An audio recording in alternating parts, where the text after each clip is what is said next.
여러분 안녕하세요. 저는 예종입니다. 세종대왕의 증손자이자 세조대왕의 둘째 아들입니다. 여러분이 알고 계신 세조, 제 아버지 말이에요.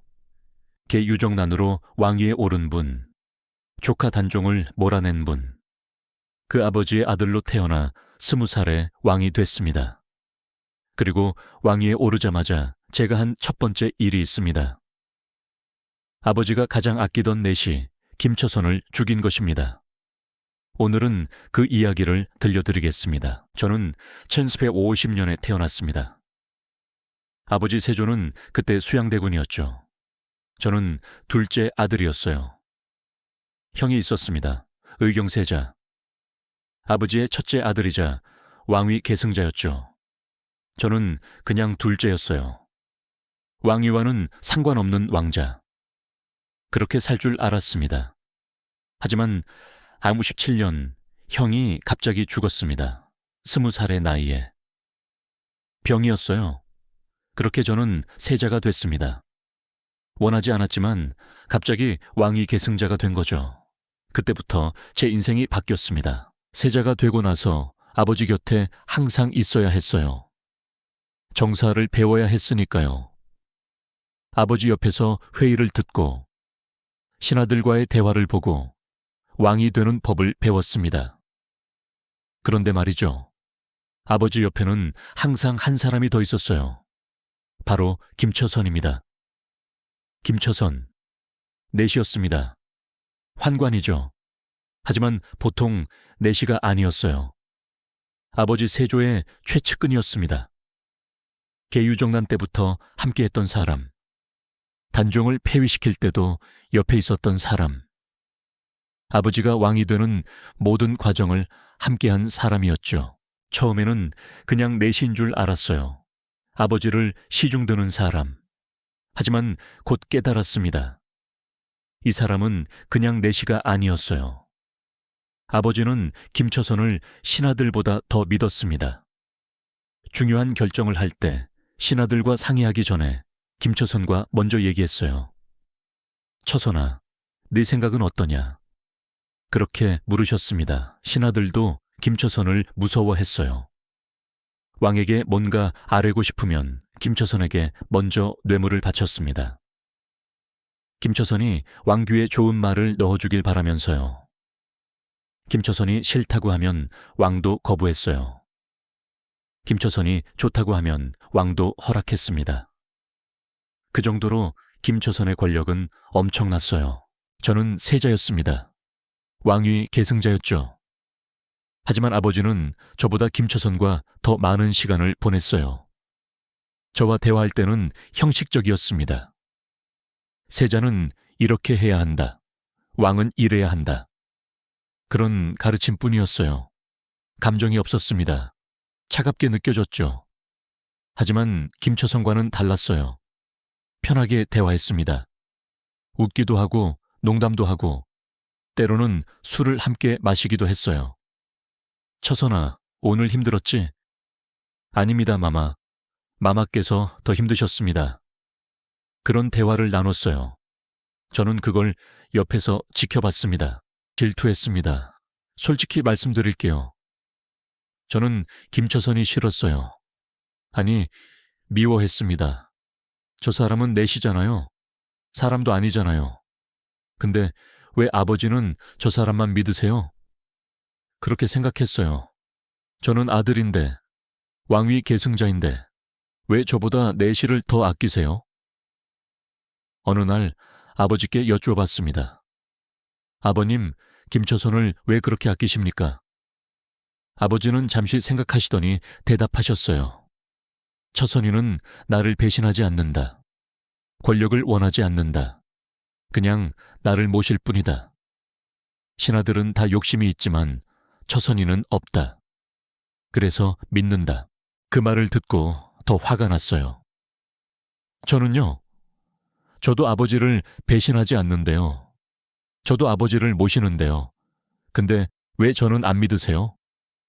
속으로 그렇게 외쳤지만 입 밖에 낼 수 없었습니다. 저는 세자였으니까요. 왕의 아들이었으니까요. 김초선은 저를 무시했어요. 겉으로는 공손했습니다. 세자 저하, 안녕하십니까? 그렇게 인사했죠. 하지만 눈빛이 달랐어요. 너는 아직 어리다. 아직 왕이 아니다. 나는 왕의 사람이다. 그런 눈빛이었습니다. 저를 아래로 봤어요. 한 번은 이런 일이 있었습니다. 제가 신하 하나를 추천했어요. 아버님, 이 사람을 등용하시면 좋겠습니다. 아버지가 김처선을 보셨어요. 처선아, 내 생각은? 김처선이 고개를 저었습니다. 그 사람은 안 됩니다, 마마. 그리고 아버지는 제 추천을 거부했습니다. 세자야, 그 사람은 안 되겠구나. 그날 정말 화가 났어요. 제 방으로 돌아와서 물건을 집어던졌습니다. 내시 주제에 감히 세자의 말을 막아. 하지만 어쩔 수 없었어요. 아버지가 김처선을 더 믿었으니까요. 세월이 흘렀습니다. 저는 20대가 됐어요. 아버지는 점점 늙어가셨죠. 병도 생겼습니다. 등창이 심했어요. 고통스러워 하셨습니다. 그럴 때도 김처선이 옆에 있었어요. 약을 가져다 드리고 상처를 치료하고 밤새 간호했습니다. 저는 세자로서 문안만 드렸을 뿐이었어요. 아버지 곁에 오래 있을 수 없었습니다. 정사가 있었으니까요. 8년 9월, 아버지가 돌아가셨습니다. 52살이었어요. 등창이 악화돼서 결국 세상을 떠나셨습니다. 임종 순간에도 김처선이 옆에 있었어요. 저는 뒤에 서 있었죠. 아버지의 마지막 말씀이 들렸습니다. 처선아, 고맙다. 네가 있어서 외롭지 않았다. 김처선이 울었어요. 마마, 마마. 그렇게 부르면서 울었습니다. 저도 울었어요. 하지만 제 눈물과 김처선의 눈물은 달랐습니다. 저는 아버지를 잃은 슬픔이었지만 동시에 해방감도 느꼈어요. 이제 내 시대다. 이제 김처선의 시대는 끝났다. 그렇게 생각했습니다. 왕위에 올랐습니다. 20살이었어요. 조선 제8대 왕, 예종. 신하들이 절을 했습니다. 전하 만수무강 하옵소서. 그 순간 김처선도 절했어요. 전하, 제 눈을 쳐다보는 김처선의 눈빛이 달라져 있었습니다. 두려움이 보였어요. 즉위하고 일주일 후 신하들이 상소를 올렸습니다. 김처선을 처벌하소서. 수십 개의 상소가 올라왔어요. 모두 김처선의 죄를 고발하는 내용이었습니다. 김처선이 뇌물을 받았습니다. 김처선이 권력을 남용했습니다. 김처선이 신하들을 협박했습니다. 김처선의 죄목이 산더미처럼 쌓였어요. 아버지가 살아계셨을 때는 아무도 감히 말하지 못했던 것들이었습니다. 하지만 이제 아버지가 한 것이 없으니 다들 말하기 시작한 거죠. 저는 그 상소들을 읽으면서 생각했습니다. 이게 다 진짜일까? 아니면 신하들의 복수일까? 솔직히 말씀드리면 저는 알고 있었어요. 김처선이 뇌물을 받은 것, 권력을 남용한 것, 다 사실이었습니다. 아버지도 알고 계셨을 거예요. 하지만 눈 감아 주셨죠. 김처선을 믿었으니까요. 필요했으니까요. 신하들이 압박했습니다. 전하, 결단을 내리셔야 합니다. 선왕의 잘못을 바로잡으셔야 합니다. 선왕의 잘못. 제 아버지를 그렇게 부르는 신하들을 보며 화가 났어요. 하지만 동시에 기회라고 생각했습니다. 김처선을 제거하면 신하들이 나를 지지할 것이다. 아버지 그림자에서 벗어날 수 있을 것이다. 김처선을 불렀습니다. 대전으로 오라고 했어요. 그가 들어왔을 때 무릎을 꿇었습니다. 전하, 소인을 부르셨습니까? 목소리가 떨리고 있었어요. 저는 차갑게 말했습니다. 김처선, 내 죄를 알고 있느냐? 김처선이 고개를 숙였습니다. 알고 있습니다, 전하. 그럼 변명하지 않겠느냐? 변명할 것이 없습니다. 소인은 선왕을 모시며 많은 잘못을 저질렀습니다. 죽어 마땅합니다. 그의 태도가 의외로 담담했어요. 저항하지 않았습니다. 도망치지도 않았어요. 그냥 받아들이는 것 같았습니다. 그래, 내 시대는 끝났구나. 선왕이 돌아가셨으니 나도 끝이구나. 그렇게 생각하는 것 같았어요. 저는 물었습니다. 후회하느냐? 김초선이 잠시 생각하더니 대답했어요. 후회하지 않습니다. 소인은 선왕을 섬겼습니다. 충성했습니다. 그것만으로도 제 인생은 가치가 있었습니다. 비록 넷이었지만 왕의 곁에서 나라를 위해 일했습니다. 잘못도 많이 했지만 선왕께서는 용서하셨습니다. 그것으로 충분합니다. 그 말을 듣는 순간 가슴이 아팠어요. 이 사람은 정말로 아버지를 사랑했구나. 충성했구나. 권력을 위해서가 아니라 진심으로. 그런 생각이 들었습니다. 하지만 이미 늦었어요. 결정은 내려진 거나 마찬가지였습니다. 김초선, 너를 유배 보낸다. 그리고 말을 잇지 못했어요. 사약을 내려야 한다는 걸 알고 있었지만 쉽게 말이 나오지 않았습니다. 김초선이 먼저 말했어요. 전하, 사약을 내려주십시오. 유배지에서 늙어 죽는 것보다 이곳에서 죽고 싶습니다. 선왕 곁에서 죽고 싶습니다. 결국 사약을 내렸습니다. 즉위 한 달 만이었어요. 김초선은 사약을 받고 조용히 마셨습니다. 마지막 말이 있었어요.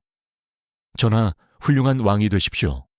선왕보다 더 훌륭한 왕이 되십시오. 소인은 그것만 바랍니다.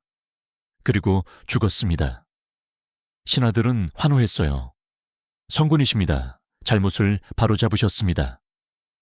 하지만 저는 기쁘지 않았어요. 오히려 불안했습니다. 내가 잘한 걸까? 아버지께서 뭐라고 하실까? 그런 생각이 들었습니다. 그날 밤 꿈을 꿨어요. 아버지가 나타났습니다. 예종아, 왜 처선이를 죽였느냐? 아버님, 신하들이 원했습니다. 그리고 너도 뭐? 저도 미워했습니다. 아버지가 한숨을 쉬셨어요. 그래, 네 마음을 알겠다. 아비가 미안하다. 너를 소홀히 했구나. 꿈에서 깨어났을 때 눈물이 흐르고 있었습니다. 김초선을 죽이고 1년이 지났습니다. 저는 왕으로서 나름대로 잘하려고 노력했어요. 신하들과 소통하고 백성을 생각하고 정사에 최선을 다했습니다. 하지만 몸이 점점 안 좋아졌어요. 병이 생겼습니다. 의원들이 치료했지만 나아지지 않았어요. 천사 69년 11월, 저는 21살의 나이에 죽었습니다. 왕위에 오른 지 1년 2개월 만이었어요. 너무 짧았죠. 제대로 왕 노릇도 못 해보고 죽었습니다. 죽기 전 마지막 순간 생각했어요. 김초선을 죽인 것이 화근이었을까? 아니면 그냥 운명이었을까? 여러분, 저는 김초선을 미워했습니다. 질투했어요. 그래서 죽였습니다. 아버지가 아끼던 사람을 제 손으로 죽였어요. 후회할까요? 솔직히 모르겠습니다. 만약 김초선을 살려뒀다면 제 왕권이 흔들렸을 거예요. 신하들의 불만도 컸을 거고요. 하지만 죽이고 나니 마음이 편하지 않았습니다. 아버지는 김초선을 진심으로 아꼈습니다. 신뢰했어요. 그 둘 사이에는 제가 이해할 수 없는 무언가가 있었던 것 같아요. 주군과 신하를 넘어선 인간과 인간으로서의 신뢰. 저는 그게 부러웠습니다. 저도 그런 사람을 갖고 싶었어요. 하지만 저는 그러지 못했습니다. 김초선은 넷이었습니다. 사람 취급도 못 받던 사람이었죠. 하지만 왕의 신뢰를 받았고 막강한 권력을 쥐었어요. 그리고 그 권력 때문에 죽었습니다. 아이러니하죠? 권력이 그를 높였고 권력이 그를 죽였습니다. 저는 왕의 아들이었습니다. 당연히 사랑받아야 할 사람이었죠. 하지만 아버지의 사랑을 제대로 받지 못했어요. 그게 서러웠습니다. 그래서 질투했고, 미워했고, 결국 죽였습니다. 이게 제 선택이었습니다. 여러분은 어떻게 생각하세요? 제가 잘한 걸까요? 아니면 잘못한 걸까요? 왕으로서는 옳은 선택이었을지 모릅니다. 하지만 인간으로서는 잘못된 선택이었을지도 몰라요. 저는 21살에 죽었기 때문에 답을 찾지 못했습니다. 다만 한 가지는 확실해요. 권력이라는 건 참 무서운 거예요. 아버지와 아들 사이도 갈라놓고 사람의 마음도 망가뜨리고 목숨도 앗아가죠. 김처선도 저도 결국 권력의 희생양이었는지 모릅니다. 오늘 제 이야기를 들어주셔서 감사합니다. 짧은 생이었지만 여러분께 전하고 싶었습니다. 권력보다 중요한 게 있다는 것. 질투와 미움으로는 행복해질 수 없다는 것. 너무 늦게 깨달았지만요. 다음에 또 다른 이야기로 찾아올게요. 구독과 좋아요, 알림 설정 부탁드려요. 여러분, 안녕히 계세요.